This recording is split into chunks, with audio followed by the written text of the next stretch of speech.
وایا رښتیا به وایي رښتیا اختره اخوره قسم په خپل ښایست باندې ستا د راتګ د هرکلي په خاطر مونږ کړې رنګینې د خپل کلي کوڅې تا خپل رنګین مازدیګر چېرته پرېښو ما د بادار نه پیسې قرض اخیستې څرې ګریوان ته دې تڼۍ راوړي ای سنتي پیغمبري اختره مونږ هم جوړ د آدم له خټې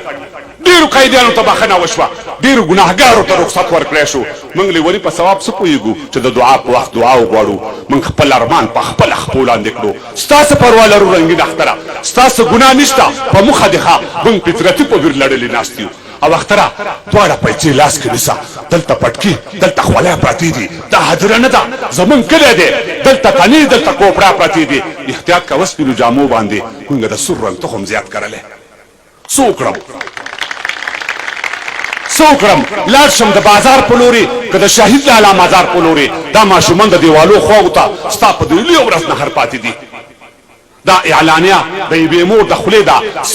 سا اورم په غوږو باندې د آدم زویه د هوا لورګانو راشي یوسف او زلیخا خرڅېږي د اخیستو قیمت یې ستاسو په لاس دواړو وړو بچو یې شور جوړ کړې مونږ وږی ښه یو مونږ ډوډۍ نه غواړو خو مونږ د مور د څنګه مه پیلوئ